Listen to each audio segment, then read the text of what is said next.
So welcome to this talk, The Path to Freedom, Using Your Skills to Run a Small Business. So we're talking about being financially and time independent, which is a great thing to do if you can. So some of the things we're going to look at in this session. So is starting a business right for you? Income strategies. The coveted side hustle, the millennials' favourite term for working for yourself. We're going to talk about, is it actually right to quit your job? Should you quit your job? It's not right for everyone. We're going to talk about finances, cost control, charging for products, working with co-founders, and the working environment and loneliness, because that is a big problem when working for yourself. So first of all, a little bit about me. So I'll make sure the screen's working before I show this next embarrassing photo. So this was me when I was a child, sporting what I like to call as a haircut I named the Romulan. I actually think I invented it. But when I was young, I always had a passion for computer games, playing them, writing them. Anyone recognise the computer sitting on the desk there? Anyone old enough to remember that computer? I think it was only actually released in the UK and Spain and Wales, so, well, UK and Wales, but it was the Dragon 32 microcomputer, based on the TRS-80. Anyway, I had a passion for computer games. Me and my friends used to learn to code and do graphics and all sorts. And when I was a teenager, me and my friend Chris, we wrote several games which we managed to get signed up with a publisher. Now, we was about 15 at the time, being young and naive, we thought we had made it. We thought, bloody hell, success at last, not even 20 yet. So this is one of the games we had. It was a game called Dark Mission. It was a graphic adventure, or action-based graphic adventure, very loosely based on Aliens. In fact, very, very based on Aliens. Don't tell Jim Cameron. But, we wrote this game on the Amiga, which I still think is probably the best home computer ever made, and I miss it dearly. So we coded it on the Amiga, did all the graphics on the Amiga, and the intention was it was going to be released on the Amiga 1200.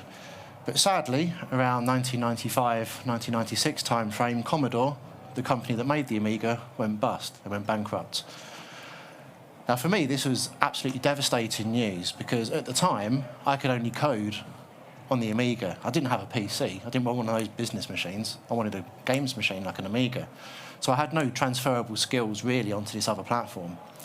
So I was absolutely devastated. I was just started college at the time, so I was about sort of 16, 17 years old. Confidence completely shattered. And to be honest, I was very naive. When you're that age, you don't really know how to deal with kind of failure on this level. Because to me, I thought I was a failure. It had all gone completely wrong. So I had to initiate my backup plan. Now, luckily, my parents were good enough and they forced me to apply for university anyway after college, so that if anything does go wrong, I've got a university course to fall back on. But it's a bloody good job they did that, because I ended up going to university and sort of going down the traditional academic route and ending to a job. But from that point, I kind of decided to myself that I never want to run a business.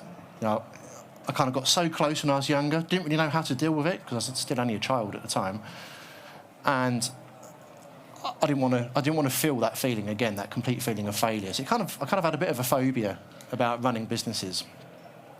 So fast forward many, many, many years. I'm out of uni, working in an online bank, doing software development. Very familiar to probably what a lot of people in here are doing.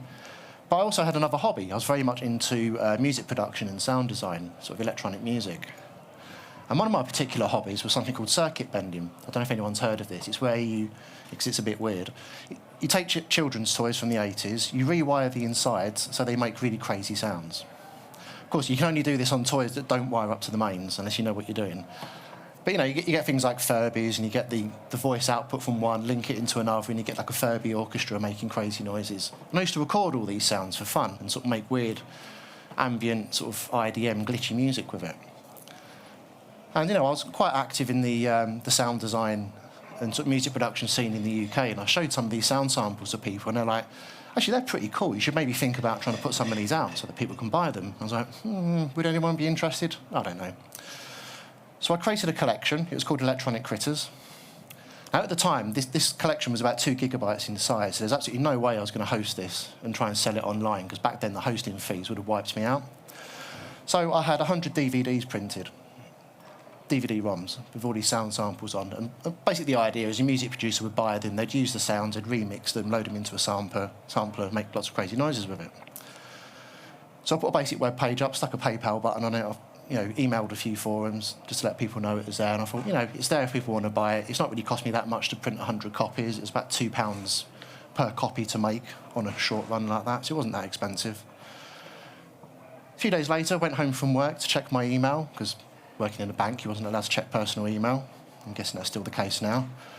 And I sold 5 copies for £20, £20 a copy.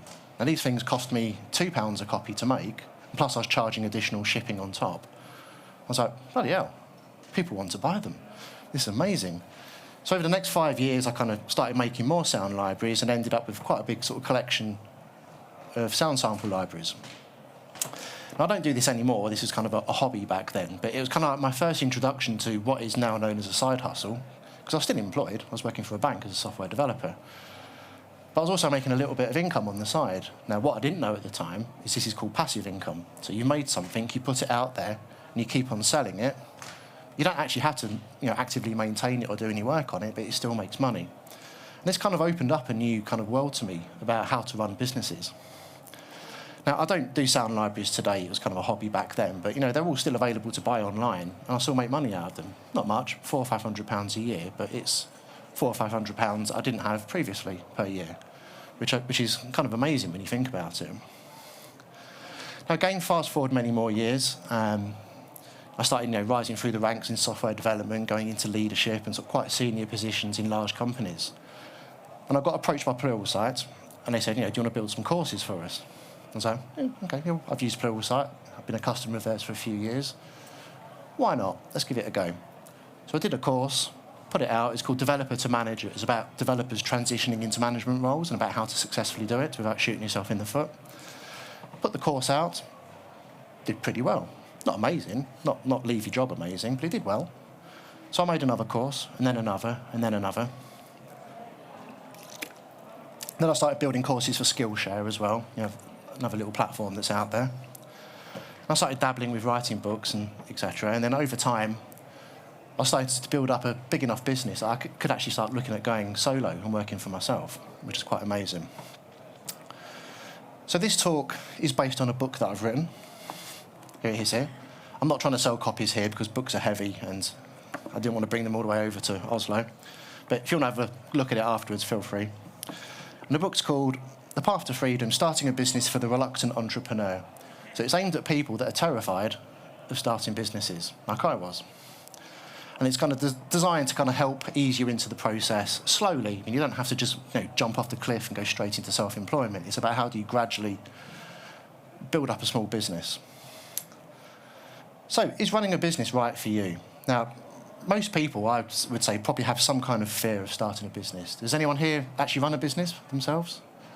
And consulting is a business, so if you're a contractor.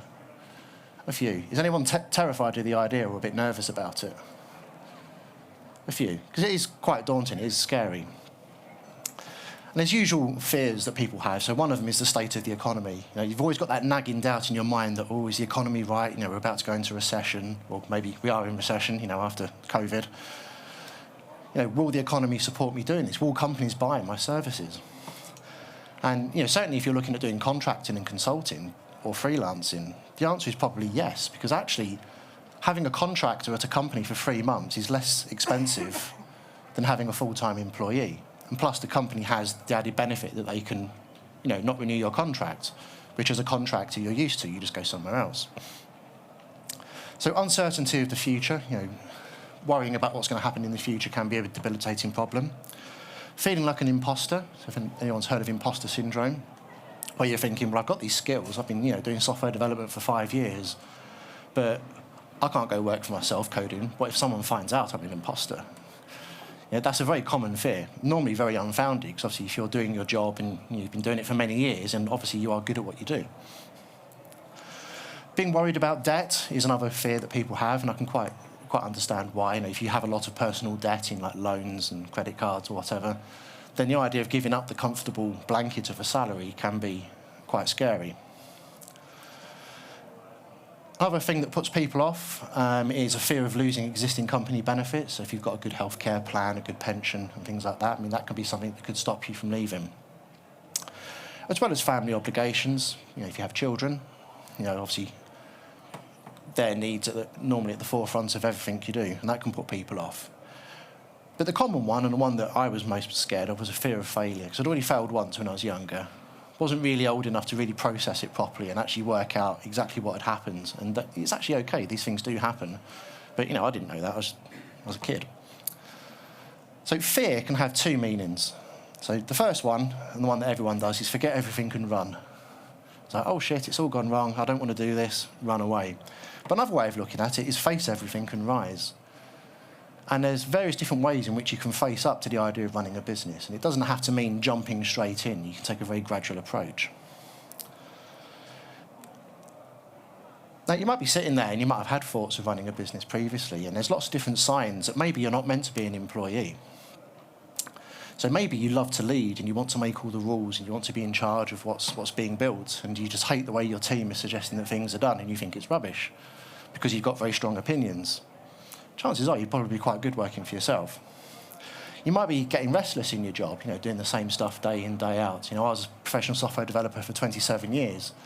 And I'll tell you what, doing CRUD applications of just babysitting data backwards and forwards for 27 years really starts to annoy you after a while. Because to be honest, we're solving the same problems now that we were solving 27 years ago, except we've just invented loads of silly JavaScript frameworks to do it instead. Nothing's changed. Hope that doesn't depress you. It doesn't get any better as you get older. So you want to create something and you feel held back. I mean, again, if you're working in a very large corporate environment where you are quite limited in what you can do or can and can't do, but you have a real creative flair and you want to build things, then that can also be a kind of an indicator that actually doing something for yourself might be a good idea. Again, you want to face different challenges. You know, I was quite similar to this, 27 years of just doing the same type of work over and over again. I was kind of getting a bit restless with it. But also, you want to be financially independent. And I think these feelings come stronger as you get older. I mean, I'm on the wrong side of 45 now. And you start having these feelings, you know, when you're working for someone else. It's like, you know, I'm getting older, yet I'm working really hard in this job to line someone else's pocket. When really, I could just be doing something for myself and my family and not making these other people rich. I don't know if anyone else feels like that, but that's how I was feeling a bit. And also, you start to value more your time more than any other resource. And again, this is something that you may not necessarily feel when you're younger, but as you start getting older and, you know, the clock starts ticking on and you go over that sort of midlife hill, you start valuing time over everything else. Now, I'm not trying to dump on being an employee. I'm not saying you should all quit your jobs. Being an employee for a company does have its benefits. I mean, I did it for a very long time. You know, you get a dependable paycheck every month. You know what you're going to be paid. You know it's going to arrive, generally. Your employer handles all your tax for you. I'm not sure how complicated doing self-assessment tax is in Norway, but in the UK it's a pain in the arse to do. Employees will generally provide you training. So doing what I do, nobody trains me. I have to train myself. Whereas when you work for a company, if they want you to use some weird technology, they're going to train you on it. They're going to train you on management skills, people skills, social skills. Again, friendships with co-workers. I mean, I've made some wonderful friends over the years. Lots of people I don't like. But I've made some brilliant friends as well, which is good. And typically in an organisation, especially if you're sort of lower down in the ranks, making mistakes generally aren't going to be fatal in your organisation. Unless you're writing systems for airplanes, then that might be different. And typically you work set hours. I say typically because I'm sure everyone's supposed to work 9 to 5, yet you've been asked to stay until like midnight trying to get a release out on a Friday. But so while there are advantages to being employed, and this is what most people are familiar with and comfortable with, there are advantages to being self-employed. So you get to determine your own workplace and hours, generally. Obviously, if you're a consultant, then they may want you in certain hours and at certain times, but if you're building your own product, for example, you get to dictate when and how you work. You get to do work that interests you. You're building a business for you and not other people, and I think that's a very important thing. It's about building a legacy for yourself in the future. You reduce office politics to virtually zero, so I have no office politics anymore. It's brilliant. You get to build a longer-lasting legacy for yourself, and any success that you do is yours, and it's yours alone, or the people that work for you if you hire anyone. Now, again, as with everything, there can be disadvantages. I want to keep it balanced. So you can lose boundaries between home and work. So if you do work from home, which I'm sure everyone may have had to do over the last year, with the certain disease that shall not be named, you can lose boundaries between home and work. I found this during COVID and lockdown. You know, you'd be sitting there doing some work, and then you go make the kids dinner, and you're like, oh, I just want to go finish this other thing that I was doing. Before you know it, it's bedtime. So, you know, boundaries can be difficult. All tasks are down to you, even if you're not experienced, so you will be expected to wear many different hats. So if you're trying to set up a software development business, you know, you need to be a good accountant, bookkeeper, you need to know about tax filing, sales, marketing, and all that sort of stuff. Any work-related expenses you have to pay for as well, so tax. We have something called national insurance. It's like a social security thing in the UK. I expect there's probably something similar here. It can be lonely working for yourself. So if you're someone who's very extroverted and then you suddenly go from being in a vibrant, loud workplace to just by yourself, that can be a problem, but there's ways around that. You have to own your own failures. So if you screw it up and your product doesn't sell, or you release a bug or anything like that, you know, you have to own that. It is yours. It's not your team's, it's you. And success isn't guaranteed. So nothing's ever guaranteed in life. So when you think about going into business, whether it be full-time or just something on the side, you need to think about what your income strategy is going to be. And income broadly falls into two different categories. So you have active income and passive income. So active income is where you're selling your time for money. We all know it as a job. Or consulting, where you may charge like an hourly or daily rate. Passive income is residual income for work that you've already done. So I gave the example of, you know, the sound libraries I built when I was younger. You know, it was a lot of work up front to build them. I didn't get paid to build them, but once they're out there, they kind of generate revenue as they go along, and that's called passive income. So you could have, so full-time consulting, or you could have royalties on authored content, so courses, books, music, or anything like that. Or financial investments and stocks. So if you invest in the stock market and crypto or anything like that, then obviously that's passive income as well, because you're just expecting residual income to come in. Now, active income is lower risk because your salary is normally more guaranteed. Not quite so guaranteed if you're a consultant, but at least you know for a period of time you're going to be paid a certain rate. Whereas passive income is higher risk. There's no guarantee that all this work you've put into something is actually going to make you any money in the future. You just don't know. So which one do you want? Well, why not both? So what's very common is when some people get the feeling and the itch that they want to go and work for themselves, commonly what they might do, and lots of my friends have done this, they'll have a product that they've been working on, but they know it's not really ready for prime time, but they just want to get out of the company they're in. So they'll go contracting for a bit. And maybe they'll do 6 months of consulting, you know, 5 days a week. But then when their product's a bit closer or it's been out in the market for a bit, they may drop that to 4 days a week or 3 days a week. So what's common is you might go from predominantly active income streams whilst you're building up a passive income base, and then gradually start switching them over time, or maybe you keep a balance of the two. So it's always good to kind of have that strategy in mind. You know, where's my income going to come from? Because you don't really want to just be living off savings if you leave your job. You want your savings to be there as a buffer. But using active income as a way of supplementing future passive income is a good tactic to do. So that leads us on to the internet's favourite term, the side hustle.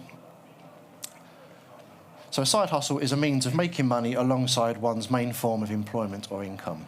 In other words, it's doing a little bit on the side. I know lots of software developers that all do this naturally. Most software developers always seem to have something that they're working on the side. Normally, because, you know, as developers, we're incredibly passionate about what we do. It's fun. We're getting to, you know, take something from nothing and actually build it into something bigger. But also I found, certainly for a lot of colleagues of mine or ex-colleagues of mine, the reason people build a lot of code or solutions on the side is normally because they're unfulfilled in their day job, probably because they're, you know, doing another CRUD app for the 27th time. But going in and doing a side hustle is something that is much lower risk. So you get to try something out, you get to put it into the market, experiment, whilst you're still earning your paycheck, But it's generally something you're going to have to do in the evening, because obviously you can't do it whilst you're at work. There's lots of different examples of side hustles. So freelancing. So, you know, if you're building corporate websites in your day job, maybe you might do a little bit of freelance web design in the evenings or weekends for people. Or maybe you might do a little bit of on-the-side consulting for other companies. You might be building a product or a service or an app, something that something you actually want to release onto, say, like the App Store for Apple or Android. Courses, doing educational content is obviously something that's quite big at the minute. There's lots of platforms out there that you can quite freely sign up for and do courses. So companies like Udemy or Skillshare, you don't have to go through any auditioning process like you do with Pluralsight. You can just upload stuff and sort of see how it sells. Book publishing is another one, and things like online stores or drop shipping. So drop shipping is something that used to be very popular. I'm not sure how beneficial it is now, but this is where maybe you find a product on the, the Chinese marketplace, Alibaba. Has everyone heard of that? And AliExpress. So what you get people doing is they set up a Shopify store for some products on Alibaba. Someone goes and orders it, and then there's a plugin for Shopify that automatically does the order in China and then ships it out to you. So the person running the business never sees the product. The order goes straight to China and then it gets shipped to you. Typically see these on Instagram. I've bought several things from them before. Recently bought a wallet that you can put an Apple AirTag in, which is quite cool. But it's exactly the same thing. It was a Shopify store that drop shipped to AliExpress in China, which was then shipped to my home address. That's quite a popular way of doing physical products. So if we look back at some of these, so freelancing typically is going to be active income. So you're selling your time for money. This job's going to take 5 hours and I'm going to charge you, $200 for doing it. Consulting, again, is active. Products and services can be either passive or active, depending on how you charge. So if you charge like a monthly subscription, like a lot of apps do these days, then that's passive income that keeps coming in until that person cancels. If you charge a one-off fee for an app, then that's kind of, it's still passive, but it's just a one-off fee. You're not getting any recurring revenue. Courses typically are passive, because once the course is out, it keeps on earning over time. All you need to do is maintain it over time. Same with book publishing. And drop shipping is passive. Once you've set it up and you've got that chain set up between your store and AliExpress or Amazon, then you don't really have to do anything to maintain it. You just wait for the orders to come in, and then it's fulfilled by someone else. Something you have to be very careful of is your employment contract with your full-time employer. So I've had issues with this before. I know nothing about Norwegian law, so I don't know whether this is a thing over here or not. But in the UK, sometimes you can have a little section in your employment contract that says anything you do outside of work related to the field you're working in, i.e. software development, belongs to the company. Very hard to enforce in a court, but if you write some code and then your company finds out about it, it's up to you to defend yourself, which can get expensive. So this can be a bit of a problem. When I started doing courses for Pluralsight, for example, there's a large pharmaceutical company I was working for, and in the interview, they said they were fine with it, me doing courses outside of work. My actual manager herself, she hated it, and she tried to stop me from doing it. And the only way that was resolved is I had to quit the job in the end, which was very annoying. Financial services and regulated environments can be a particular problem. I say it was in the UK, so I worked for an online bank, and there is a rule that you cannot have a controlling interest in another company. So if you set up a limited liability company, for example, that would put me at odds with the company and the regulations. So in that case, I had to go to HR, I had to explain what I was doing, and this was selling the sound libraries at the time, because I did set up a company to do it. And it took about 6 weeks, and I had to explain what I was doing, where the money was coming from. I had to go through anti-money laundering checks and all that sort of stuff. But in the end, they were okay with it. But it was good that I actually checked, because if I hadn't, then they could have fired me for being a director of a company. So something always worth bearing in mind if you are building some software is check that your employer actually allows it. And obviously, never build products and services on laptops that are owned by your company, or use their software licenses, electricity, or anything like that, because they could potentially lay claim to what you're doing.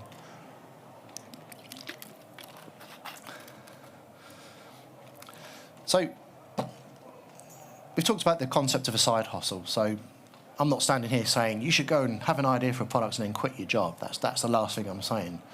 You might build a small product, do it on the side, and never leave your job because maybe you genuinely enjoy where you work and you like it there. Or you might think, well, I don't want to quit my job until I've earned a certain amount of money as a buffer, a few months' salary or whatever.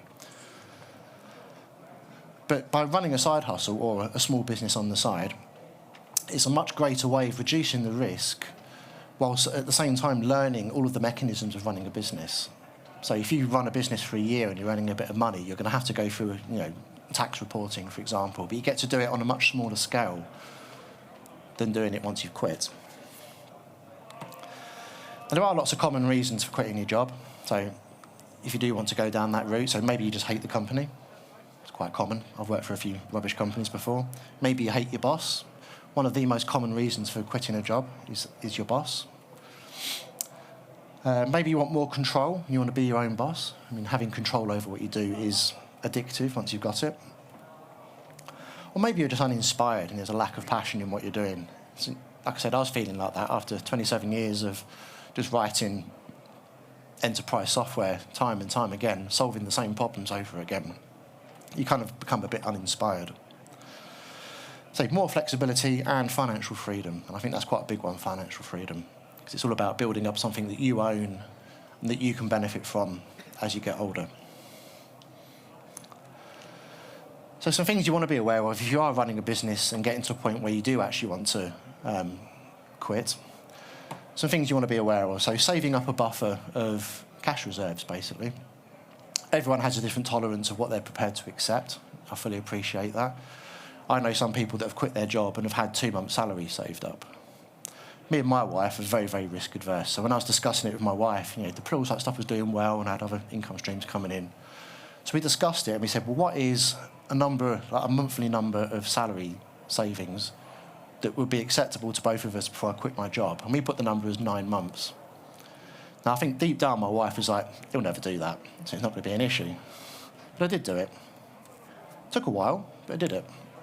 And then once I hit that number, it's like, well, I can now quit my job, do the job, do my new job or my new business.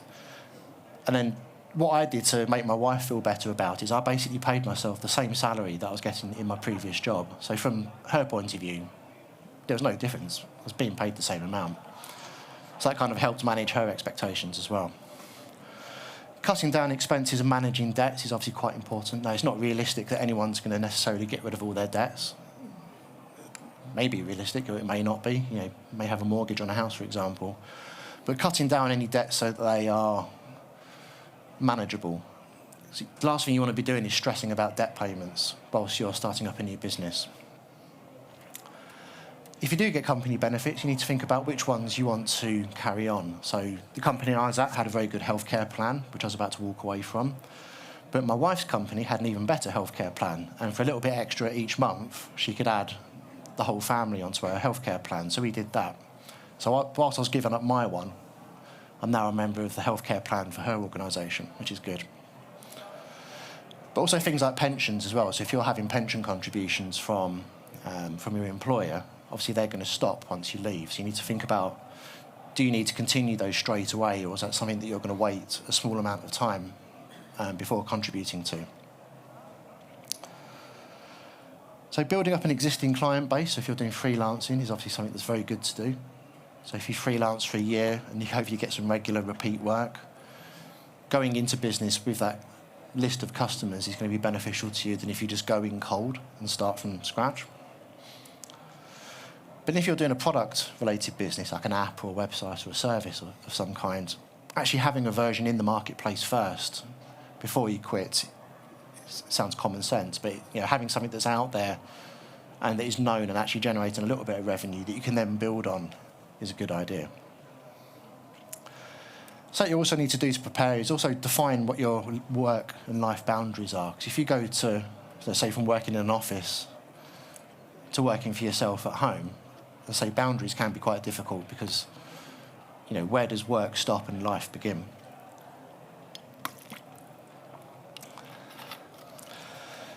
So things that may want you to, things where I think you should actually think again, or think about not going to quit your job is not having a plan.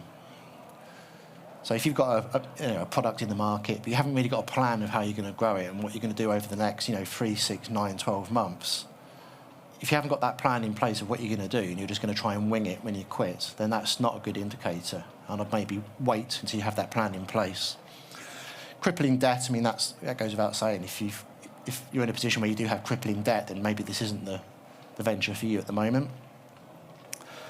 Too much self-doubt can be debilitating. So that's something that only you can sort of overcome yourself by getting over that self-doubt.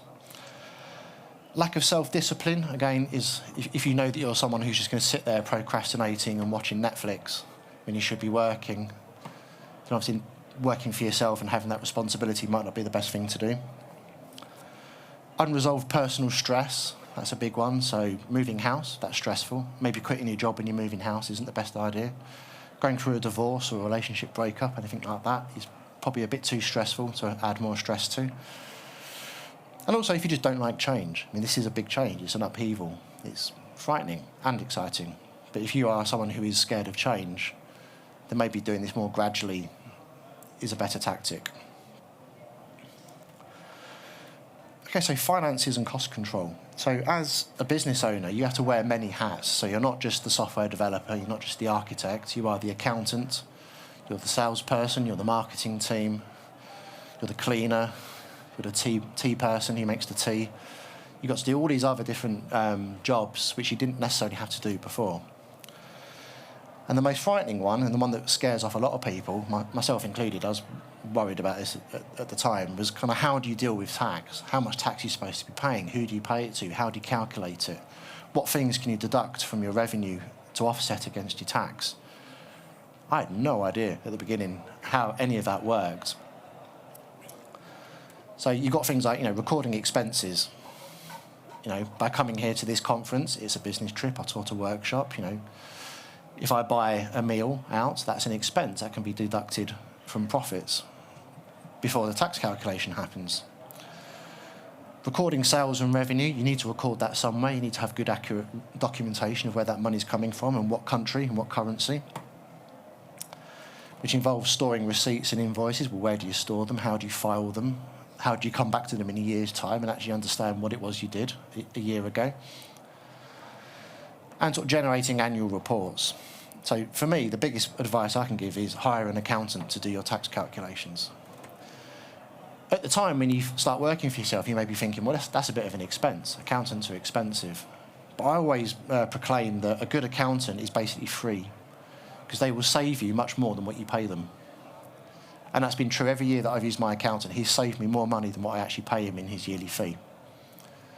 And plus, it just takes a whole load of stress off of your shoulders as well, because I use an accounting system, Xero it's called. I make sure everything's in there. I keep it all up to date daily.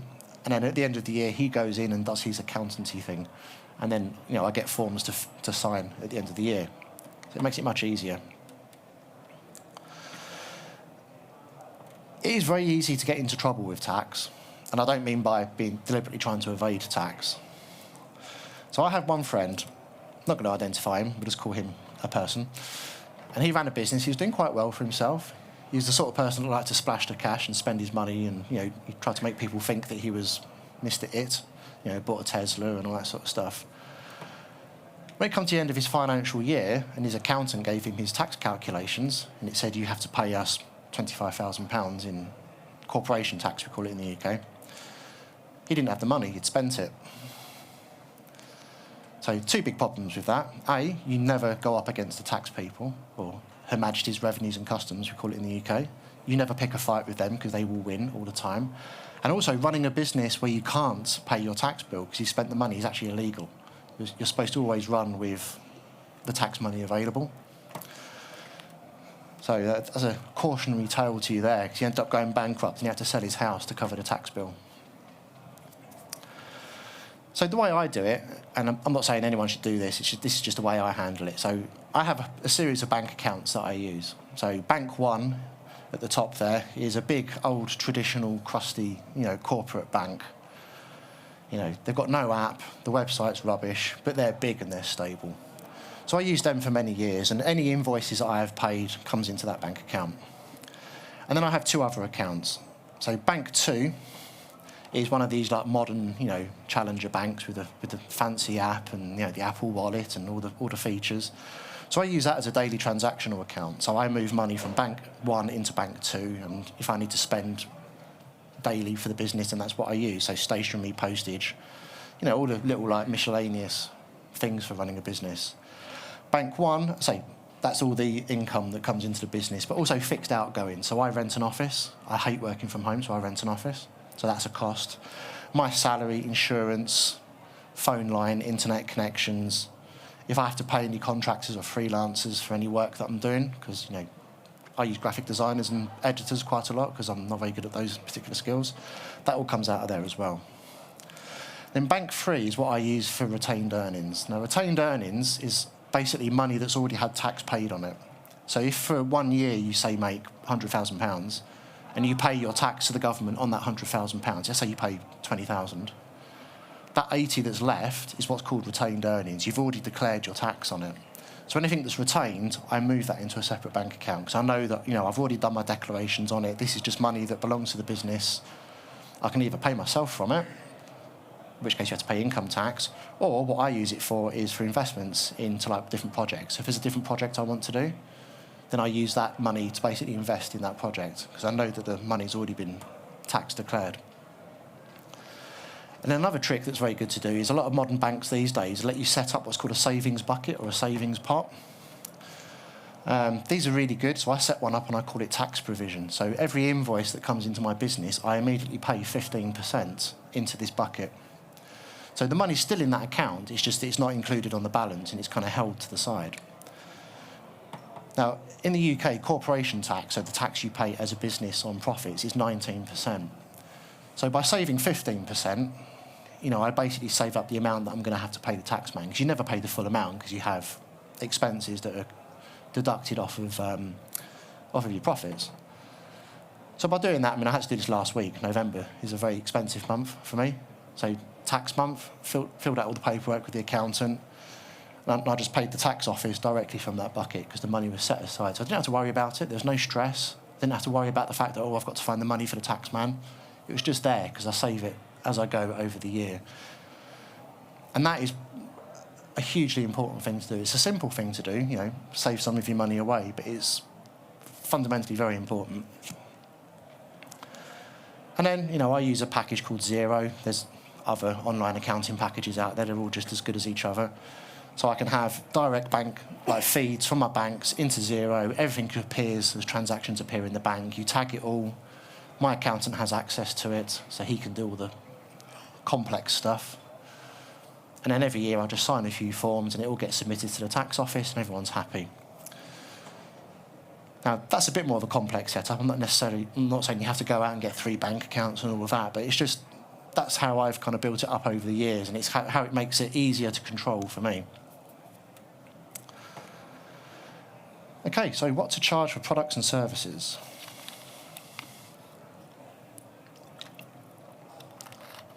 So bad pricing, if you're doing a product or a service, can kill your product dead.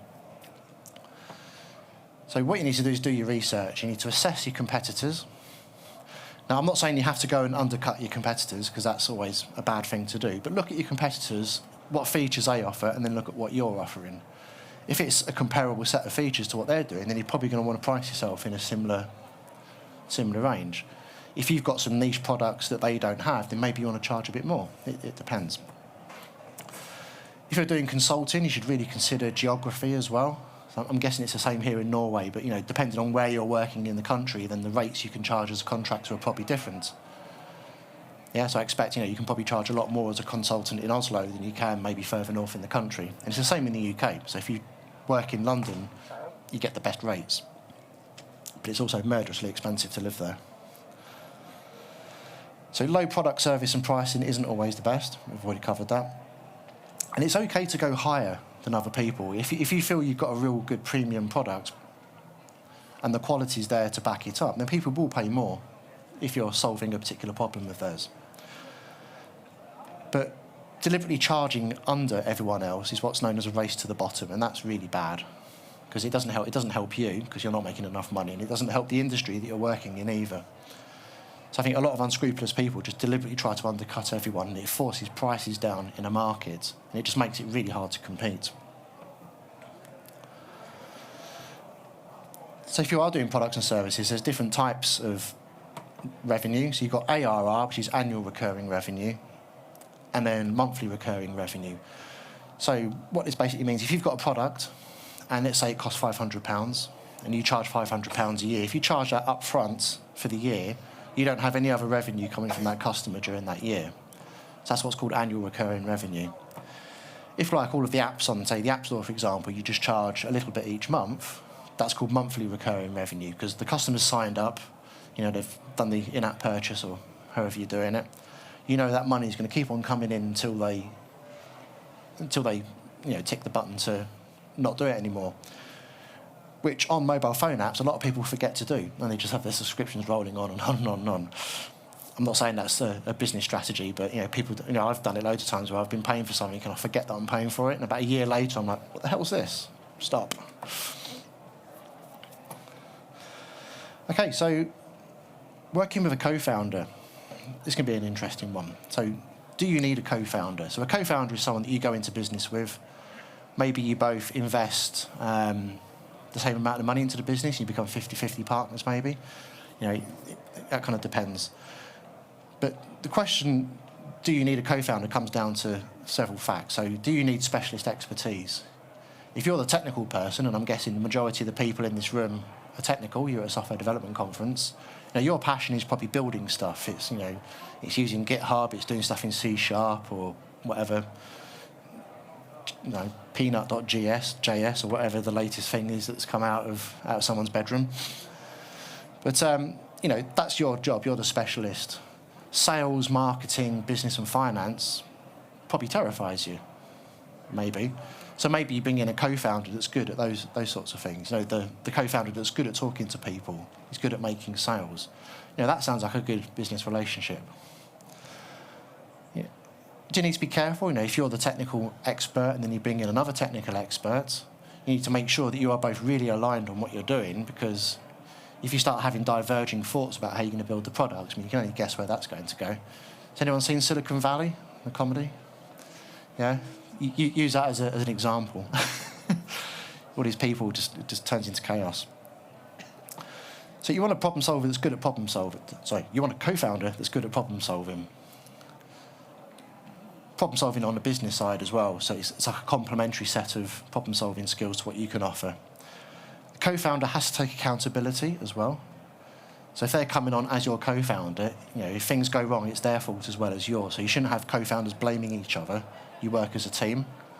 So if something goes wrong somewhere, it's both of your problem, not just one person's problem. And typically, as I said, co-founders will invest. So a friend of mine, for example, he set up a business recently. They both decided they were going to invest £25,000 each into the business. They had the spare capital to do that. So their business had a working capital of £50,000, and they become 50-50 partners in the business. Now, if it had been, one person could only put 10,000 in, the other person puts 40,000 in, and obviously the share ownership of the business would be different at that point. So that's something you need to be careful about as well, is actually how do you allocate share ownership? If you bring someone in who can put in more money than you and they have a bigger equity stake, you no longer own your company. You've just given away your company, unless you own 50%. So sometimes just having someone to put money into the business may not be the best thing to do, because if that relationship turns sour, they can just buy you out. So that's something to bear in mind. So co-founders, it is a relationship. It's a close relationship. It's probably as complex a relationship as having a wife or a husband or a partner, because you're going to live and breathe this business together. Sometimes it's great and sometimes it's utter hell. And just like with everything else, splitting up can be hard. Something you might want to bear in mind. So for what I do for courses and stuff like that, I don't have a co-founder. That particular business it's content creation. I don't need anyone else to help me on that. I have recently set up another business, which I'm launching next year, which is a small company that works on publishing books for children, children's books, picture books, middle grade novels. So I've partnered up with someone who's worked in the publishing industry for quite a long time. We've both invested the same amount of money. We both bring different skills into the business. And if you want to hear more about that, come to my talk on creativity tomorrow. I'll talk a bit more about that. But in this particular example, we realised that we would both be good business partners for each other. So we've both invested the same amount of money with 50-50 ownership all the way through. We've been talking about it a while. We're very tightly aligned on how we're going to run the business. We have a plan. We know how we're going to generate revenue. We know roughly how long we think it's going to take. And we know how long we can weather any storms if it doesn't go well. So, we've put a lot of thought into this relationship before we started it up. A lot more thought than I did with my wife before we got married. So, hey, let's get married. Yeah. We are still married, 20 years. Okay, so product launching strategies. So a side hustle provides a great opportunity to test a product and ideas with minimal risk. That is probably the benefit of doing something on the side. You don't have to commit too much. You can build something slowly. You can test it in the market. If it doesn't work, try again, and try again, and try again. Now, most of you will probably be familiar with The Lean Startup by Eric Ries. Hands up if you've read that book. Quite a few. Quite a few of you haven't, actually. This is a really good book to get, and it's all about... It's software development focused, but I think what he talks about kind of applies to any kind of business, really. It's about doing these little experiments, they call them minimum viable products, to build something, measure the success and then learn from it. And it can be a really valuable tool to do when you're still in that process of working for someone else and you're just testing the market. Just build something really small, rough and scrappy and put it out there and try and get some early adopters. You may not charge the early adopters very much money, but you can get valuable feedback. Lots of companies start just by, sticking up a website with a contact form just to see if there's any interest in the idea. Sign up if you want to hear more about whatever we're doing. If you get a load of sign-ups and there's potentially a bit of demand. So a minimum viable product can be that simple. It's just a contact form on the internet. A lot of companies run themselves by having a very simple website and then they manage everything via a spreadsheet on the back end for a few months, just as a way of testing a particular market idea. And if kind of what they're testing works, then they can go and look at building some software for it. So the minimum viable product is all about releasing early in a short time frame. It's reducing implementation costs. It's testing demand early, which is quite important. Seeing what works and what doesn't. And that kind of helps you get into a position where you're not going to lose any big financial investments because you're testing things gradually. So you're not having a big idea, throwing everything into it and then just trying it. So that can be very beneficial. Another thing you may have heard of is something called the sales funnel. You may have actually taken part in a sales funnel without realising it. Has anyone ever signed up to a website because you're going to be sent a free book or a free video or a free piece of software? So typically what you're going into at the top there is the top of a sales funnel. So they're giving you something for free. It's probably something good, like a full book, for example. But then you're going to start getting emails dripped to you every week with loads of tips and tricks in that particular area. Again, probably valuable content someone's put a lot of effort into. But ultimately what they're trying to do is they're trying to get you further down a funnel where eventually you go and buy their larger product. It could be consulting, it could be an online course, or anything like that. But this is a very common trick on the internet, is you give something for free and then you gradually try and nurture that person over time, because you're not going to get them to spend money straight away.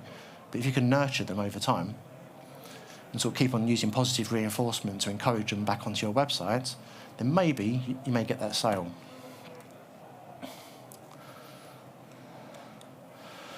So lots of different reasons why a launch can fail. So not understanding your customers' demands.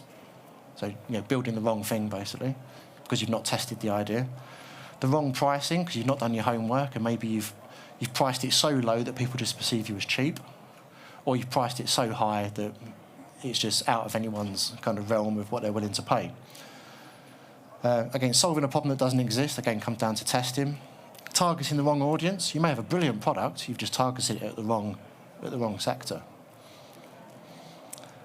Poor launch planning and too many defects. So if whatever you put out is poor quality, then you're not going to, no one's going to buy it, and you tarnish, your reputation. So the way you recover from a failed launch is you collect and analyse your data as best you can. Why are people not buying your product? If you've built a website, the chances are you're going to have login and telemetry all over the place. You've probably got it hooked up to Google Analytics and every other fancy analytics platform out there. Use that data, analyse it. Are people coming into your website and then dropping out at a certain point? If you've got 5 pages to sign up and everyone drops, 80% of the people drop out on page 3, there's probably a good reason for that. Try and work out what that reason is.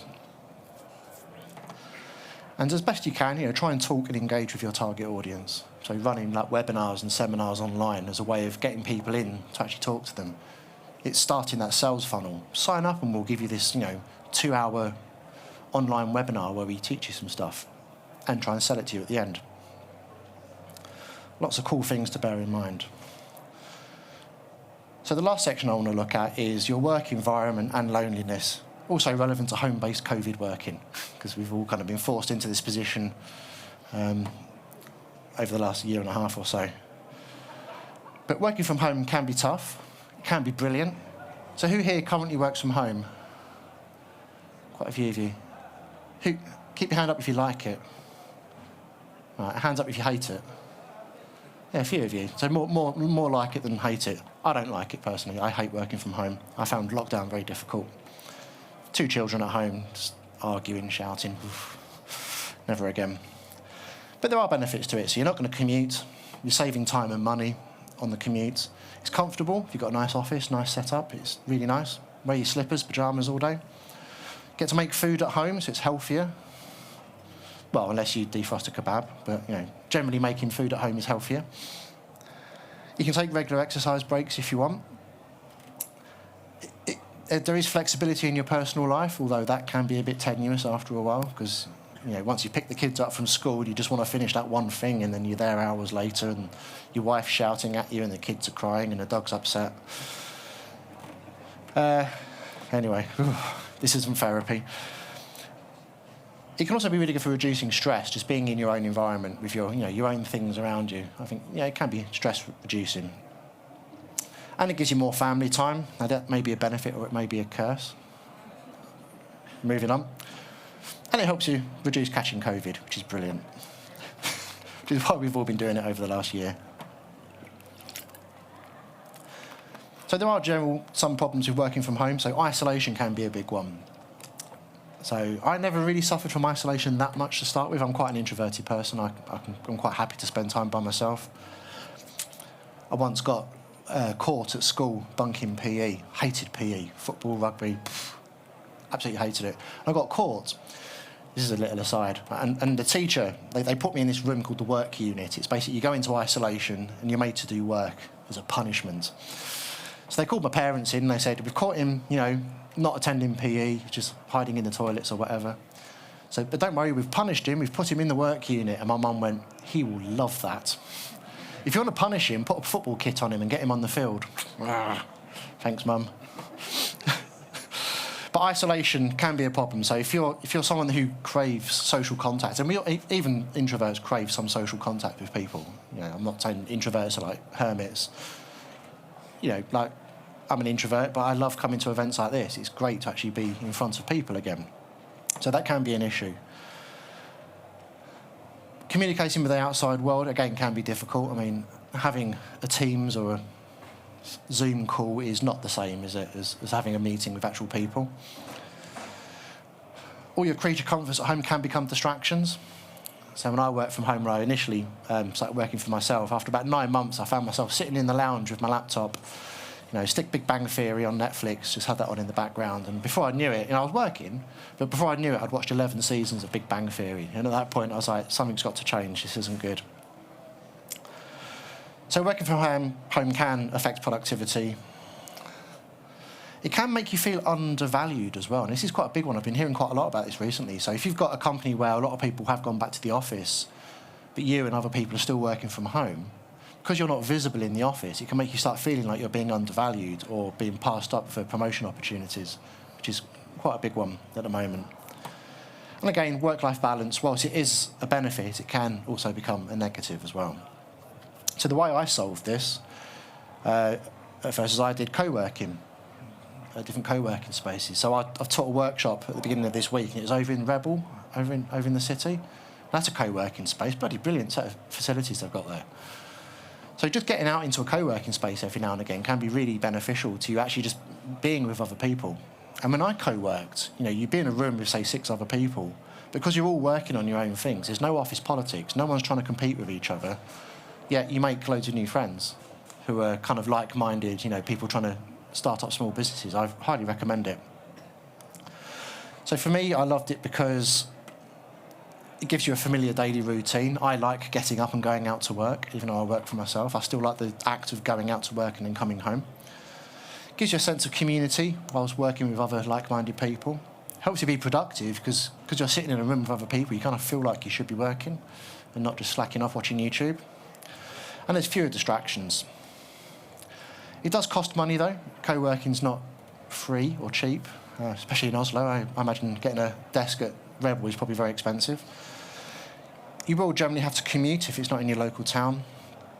And it does kind of restrict your work hours a bit. I mean, that can be a benefit or a problem. It depends. And if there's very chatty people at the co-working space, it can be disruptive. So when I did it, that was my actual desk, my first desk at a co-working space. It was called a fixed desk agreement. So you pay so much money a month, and that is your desk permanently while you still pay. So you could have your monitor on it and your mug and your keyboard. So it was kind of your place to go, and it felt brilliant. I absolutely loved it. Coffee shops and cafes are pretty good when not in a pandemic. I work in my local library quite a lot. Really nice place, especially when I'm working on books. What better place to write a book than sitting in a library? But you do need to be careful that you don't procrastinate, because obviously if you're sitting in a different environment, especially in a coffee shop, you end up people watching and just watching what's going on around you, and you're not actually working, so you do need to be careful. Okay, I need to pick up the pace, don't I? 2.5 minutes. So procrastination stops you achieving goals, stops you from acting and being proactive about the work you're doing. It means you don't challenge yourself because you're too busy doing something else. And it can cause high levels of stress because the work still has to be done, and you don't want to leave it until the last minute and then be rushing. It kind of makes you stressy and anxious. People generally tend to procrastinate because there's a fear of failure.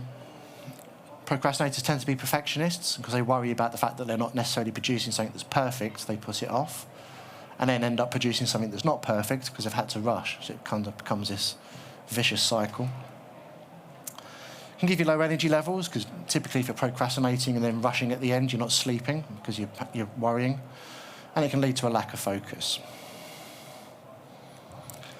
So a way to beat procrastination is to accept that you're not perfect. Nobody's perfect. I'm certainly not. I've made plenty of mistakes. Failure generally isn't fatal, unless you're writing a guidance system for a space shuttle or an airplane. That could be fatal. But typically what we do, failure is not fatal. For all the perfectionists out there, and it's easy to say, but really you just need to be happy with what you produce.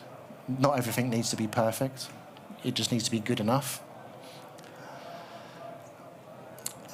Beating procrastination helps you develop a healthier lifestyle too, because it gives you more energy. Because if you're not constantly rushing and trying to get things done, you're spreading your work out better and you're typically calmer.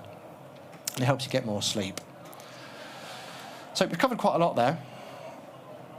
So some of the key takeaways. So running a business can be scary. Running a business can be incredibly rewarding. It's the best thing I've ever done. I've been working for myself for about 7 years now, and I absolutely love it. I often joke with my wife that I'm now unemployable. I don't think I could go back into the normal workforce. I'm so used to doing things my way, I'd probably piss everyone off and then get fired. There are lots of fears of starting a business. We talked about quite a lot of them there. For me, fear of failure was the biggest one, just because of what I did when I was younger. But everyone has their own reasons for being scared, and that's kind of personal for you to try and reconcile. But I really do like the acronym. Instead of fierce, instead of forgetting everything and then run, it's face everything and rise. You have a problem you want to achieve, you want to start a business, do it a little bit at a time. You don't have to just jump into it. Do the whole side hustle thing. Do it slowly.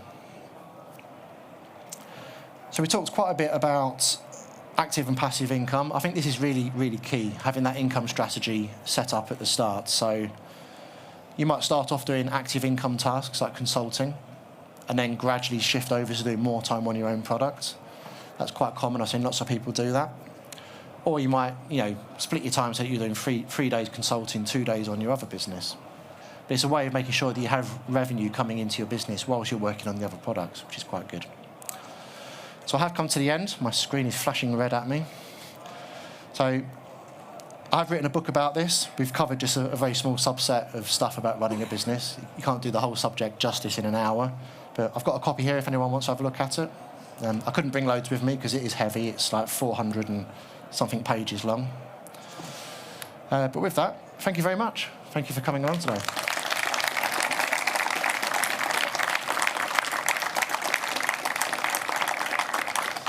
Everyone still looks awake, so that's good. There's voting buckets out the back there, so if you could vote, that would be great. I've been reliably informed, if you put a green card in, you're awesome.